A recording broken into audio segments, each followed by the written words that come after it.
Doing it, phone doing it. We're in it to win it. All right, so you have another topic? I have a couple more. Is this next topic going to be a pandemic made me?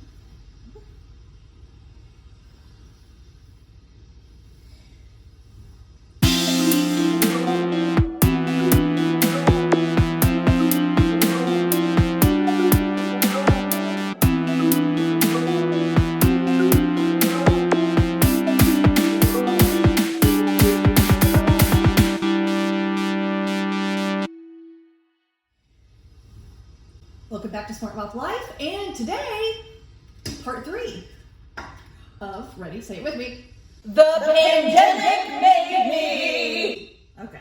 I don't know. Thanks for hanging out. It's been so much. I know. Are you all enjoying the special guest series with Heather? I'm so happy to be here. She has a lot to say. I do have a lot to say. And if you've It's been missed, a long time. if you've missed the first 2 videos of her blabbing her mouth, I'll put them here and here. I have like a crumb in So you can click on them, watch the nonsense, and then come back and watch this. All right. Okay. Are you so no, we're in. I think I'm okay. Okay. So this one's going to be a tiny bit controversial. I love it. You Okay. have me. You have me at controversial. Controversial. You had me. Okay. So the pandemic made me, for the most part, stop watching the news. Oh my God. Let's talk it out. Let's talk it out. There's a lot to unpack here. There's a lot to say. So let's back up, excuse me, to lockdown, like when the pandemic started. Right. Well, let's back up even further. I've never been one of those people that's like a news junkie. Yeah, I've just like never been that kind of person. Like I want a brief overview. So like on Facebook, my Facebook account, if you notice, I don't post that much on Facebook. I really don't. It's like not, I don't care. So like before pre-pandemic, Facebook was more, that's where I got the news. Yeah. So like I subscribed to like ABC News, like CNN, but then I did local channels, like all of our local channels, and then I did like NPR and... I did Washington Post and the New York Times on Facebook. Okay. But like that would be where I would get my news. And so I didn't really sit down to watch news. Special Loves, I sit down and watch the damn.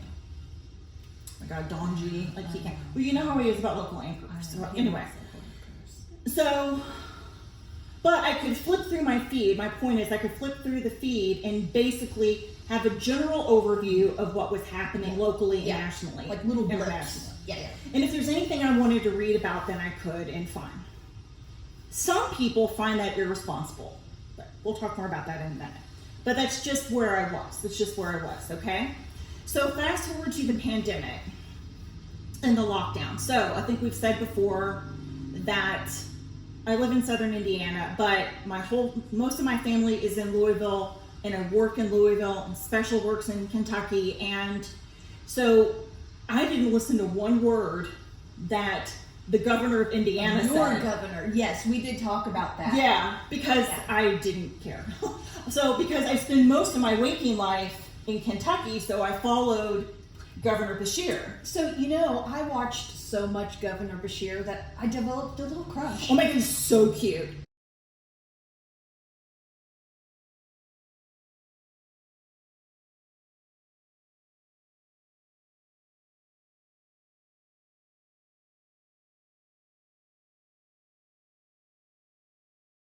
Look, we'll have to put a picture in or something of him. Like, he had just been voted into office. Can you imagine being voted into office and then bam, you've got this global pandemic come out of nowhere? He did so well. I'm not going to name names, but the previous governor, it would have been a shit show. He was absolute garbage. But anyway, so I'm very not a political grateful. channel. I'm very grateful. He did so well. And so cute. He had a live broadcast every night at 5. And so we tuned in. This one was making bourbon in Washington. every night just to see Every night. where we are.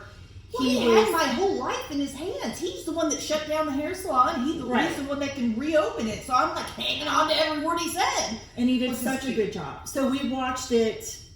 If I wasn't watching him, I was listening to it on the radio, our local public radio station. So that's basically where I was really getting information, because it was information that was obviously directly affecting me. Yeah.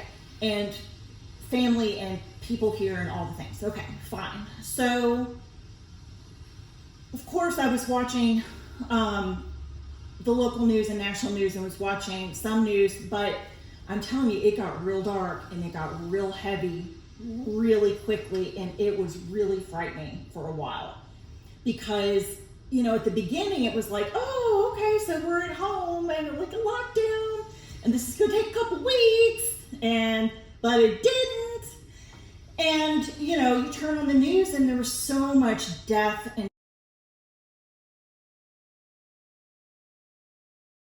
suffering and anger and hurt and confusion and denial. And it was really heavy. And I think it layered on top of our political climate in the United States. And there was a lot of resistance on how to handle the pandemic. We weren't a unified front here. I believe, I will make the statement, I believe that I witnessed other countries handling it a certain way, and we didn't have a uniform front, and there was a lot of conflict at the top. And so you have lots of different political pockets trying to give us information. And so it got confusing. It did get confusing, and then of course you have your personal beliefs too, and what you want to do and not want to do. And again, this is not a political channel. But it's okay to address it. Yes. I mean, it's perfectly fine. So it was starting to get heavy because of the severity of it, and it was terrible. It was terrible to listen to how many people were sick and dying, and the stress it was on our first responders and doctors and nurses and all the things. It was difficult. So fast forward then to, and I'm sure if you are, this may have been international coverage, I mean, I don't know, but it was definitely national coverage, is the Breonna Taylor shooting.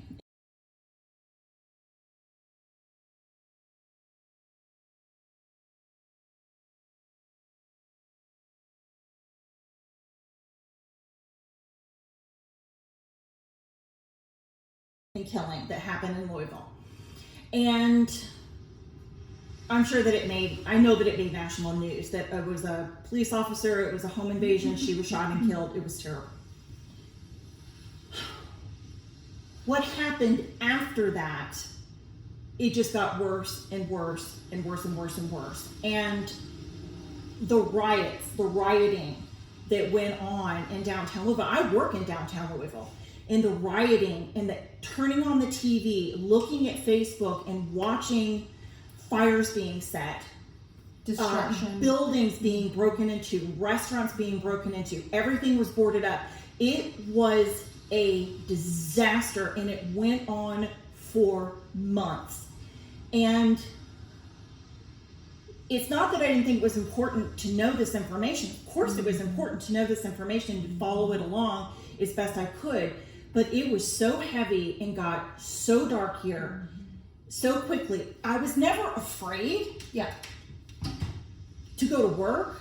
My building was fortunately, we had some like graffiti, but we didn't, but you were a little bit more off to the side. Right, we were like a block away. Yeah. I mean, it was pretty close, but we did not have like the windows broken out or anything like that. But so many people in the downtown area, if they had started coming back, went back home. They went back home to work because it was dangerous. I would have never driven down there at night because the rioting was so bad there. And then it kind of migrated. You had demonstrations. even if they weren't rioting, there were groups that were demonstrating in different parts of the city that were blocking. They blocked a bridge. They blocked a major intersection in the Highlands. I mean, it was really bad for a while. And every time you get up in the morning and you look at Facebook, and I'm scrolling like this, all the people that were shot. So-and-so was killed. This happened. This fire happened. These people got run over by a car. This happened. That happened. On top of the pandemic. Right. And it was like, oh my God. Like death what on top of death, on top of destruction on top of death. Yeah. So much hurt. So much just unbelievable anger. Yeah. And I think because we were going through the pandemic, it fueled that even more. Yep. I think it was obviously a terrible situation, independent of the pandemic, but the fact that people were tired and frustrated and angry, and maybe they had lost their job and they didn't want to wear a mask, and they this and they that. Right. It snowballed, and the next thing you know, Louisville is a disaster. It's a disaster. And it really affected me more than I thought that it would. Oh, yeah. And so I kind of had to pull back, to be honest, because I'm so empathetic. Right. Okay. I was getting ready to say, you end up wearing it like a shirt. I pull all of it in. I cannot look at people hurting in my hometown and not have it affect me. Right. And some people could argue, well, it needs to affect you because that's how change happens. Right. Totally agree with you.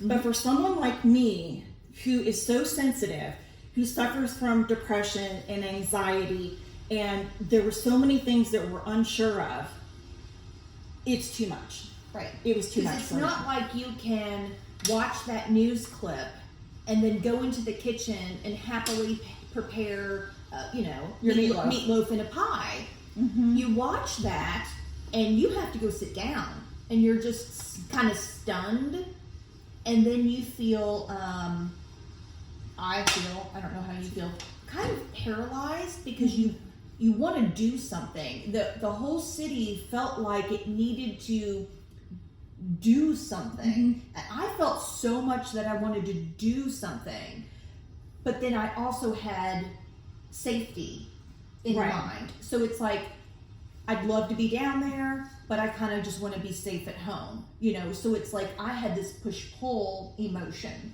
and it just kind of like froze me. I felt paralyzed because I didn't know what to do. It was bad. And so I kind of had to take a step back and be really careful of what I read online or watched on TV. Still continue to watch the governor, but I just couldn't do it. I couldn't do it. And so fast forward to today, to be honest, I don't watch that much news. And I have snoozed on Facebook. Yes. Some of the local channels. News. Yeah. I've done that. Because in Louisville, there's people getting shot every day. It's every single day. Yeah. Louisville, West Louisville in particular, is violent. It is very violent. I don't ever remember it being like this when we were growing up here. I mean, there's always been some level of violence, but not every single day. That's not an exaggeration. I exaggerate all the time, but that is not an exaggeration. There are people getting shot and killed every day here. And it's true. It's heavy, and it gets to just be too much. And anyway, so I have kind of reined myself back from following a lot of news. So, and I know that's controversial to some. It's not. Because they don't want you to be ignorant and not informed. Right. But I do it in drips and drabs. I get information and I have a general idea of what's going on, but I can't immerse myself in it. I have to step back. I think it's part of consuming.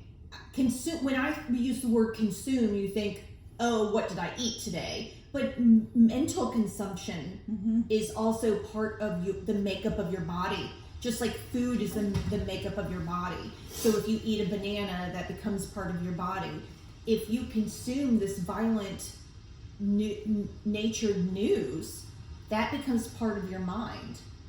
And I hate to say the whole fake it till you make it, but I have done a video about changing my wardrobe to a tropical tiki wear, as you can see, because I know that it's a delusion. But you are who you say you are. Think about that. You are who you say you are. And if I want to pretend delusionally that I live on a tropical island, seriously, why wouldn't my mindset follow? So my idea of living on a tropical island is that I'm calm and breathing in the ocean air, and I'm feeling calm, rested, reparative, soothing. You are who you say you are. And so I have pretended. I've gotten some tropical plants. I've gotten, some other, island things. Accoutrement. Yes. And it's like, okay, why not surround yourself with where you want to be? Create it if you have to. Because for your own sanity. Right, because it's paralyzing when things aren't the way you want them to be. But, you got control. And I am who I say I am. She's tropical and tiki. Well, yeah, and you have to protect yourself, and anyway, so the pandemic made me kind of rein back, and so Facebook still kind of is what it is, but Instagram, there is no news or politics or anything. Instagram is my happy place. It is, because you can just fill your feed with beagle puppies or kittens rolling and playing. Mine is kitty cats. Yeah, which is always joyful. If you need like a mental break, you just hashtag kitty cats. No, don't do that. Wait, what is the hashtag? Cats of Instagram. Cats of Instagram. Right. So it's kitty cats, it's crochet, it's design, lots and lots and lots of interior design. And that's the bulk of it. I don't even look at beauty channels or beauty accounts. I do. Almost never. I look at hair. I used to. I have a lot of hair. But it's not that it's not important to me, and it's not that I think it's frivolous, but it doesn't bring me the same joy as looking at Architectural Digest or something. It just doesn't. I don't know. No, I get it. Just doesn't. But you start to be aware of the media that you're consuming. It's still a consuming. It's going to make it part of you. And so if you can, I've always said this, if you can consume something negative and it sends you down a spiral of anxiety and depression, if you have that kind of control of your brain, you can do it the other way. So watching a cat video or a dog video, it pulls you in the other direction. That's how pliable your brain is. It is.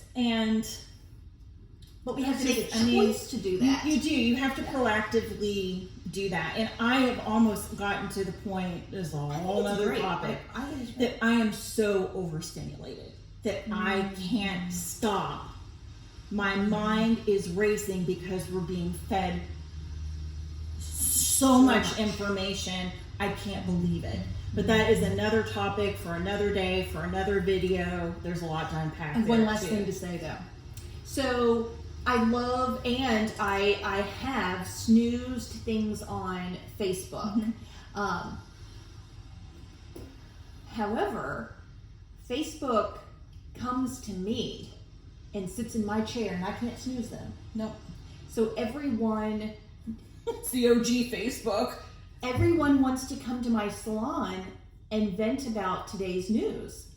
And there was so much to unpack in 2020 and in 2021. Everyone wanted to say something. Well, and you were getting the news, but from their perspective. That is what I'm saying. Yeah. So the pandemic introduced me to Facebook Marketplace. You've been selling a ton. Oh my God, you all. The fact that it became, and I don't know that I really ever sold anything prior to that, to be honest. Maybe I did. Porch pickup, girl. Porch pickup. I was having people, it is like, I don't want to talk to you. I don't need to know that you like my ottoman. I just need you to take it. Right. And leave me money under it. And want to like talk about stuff. Talk about anything else. Right. No. Right. Look. I had someone who bought my whole bedroom suit. Do you remember I had like that 4-poster bed and then the black, matching heavy, oppressive. Yes, that, and then the matching dresser and the chest of drawers. I couldn't wait to get rid of it. Mm-hmm. He was very friendly, but I knew that I knew all the diseases that he had. I knew how his wife died. I knew that the furniture was going for his daughter. Like, I knew way too much. Right. It's like, I don't care. Right, you're lovely, but get the shit out of my house. But that's different than like sitting out a pillow and having somebody come by and buy it. You sold a pillow on Facebook Marketplace? No. Okay. Okay. But I had so much. I sit in my house. I'm like, what can I sell? Okay. Right. $5. Sell. Right. Right. And then I joined all of these groups on Facebook, Yes. all of the like garage sale, yard sale groups. And I mean, I had it down. Yeah. Like I had it down. And I was selling all kinds of shit on Facebook. And I bought a couple things, not a lot, but I did buy a couple things. And yeah, so that was really fun. Okay, so Target. Look. You have a problem. I have such a problem. Like you understand. You have a problem. Target. I can't believe you're about to admit this. I am going to admit it because people need to know. Look, Target has become my new Amazon. Think about that. Okay, look. And here's why. Let me tell you something. First of all, you can get it in 2 hours. Second of all, But you have to get in the car. I'm already in the car. That's true. See, I'm never in the car. I'm always in the I car. can't remember. I can't tell you the last time I was in the car. Christmas? Well, your battery's dead. It's Okay. totally dead. Look, And I so think my tires are dry rotted. okay, so the thing with Amazon is not only do I have to wait for it, which it's not that much. Okay, first world problems, I understand. But then I have to deal with the trash and the boxes. I do have a lot of boxes. Okay? See, I have I Amazon have boxes eliminated- and then hair product boxes delivered to the hair salon, and then Valerie's Botox boxes. I mean, it's a bit. Okay, it's a so thing. look, I have a lot of boxes. so Target started doing, during the pandemic, started doing pickup. It's free, doesn't matter how much you spend, and they never get it wrong. Honey, if I had cussed out Kroger once, I have cussed them out 10 times. Kroger's our local grocery. You may have Fred Meyer or something like that. It's all the same thing. Hates them. Oh my God. Hates them. He will rant for 45 minutes about Kroger pickup. I look, side note. Look, you just need to know this. Kroger pickup, first of all, you have to meet the minimum, which as if you buy 3 items, you meet the minimum. That's not a big deal. And it's usually the next day, unless you order really early that morning. Right. That's true. That's true. I ordered a rotisserie chicken. Okay. So during the pandemic, of course, they'll bring it to your car. You pop the trunk. They put your stuff in. You go home. I get home and I open the trunk.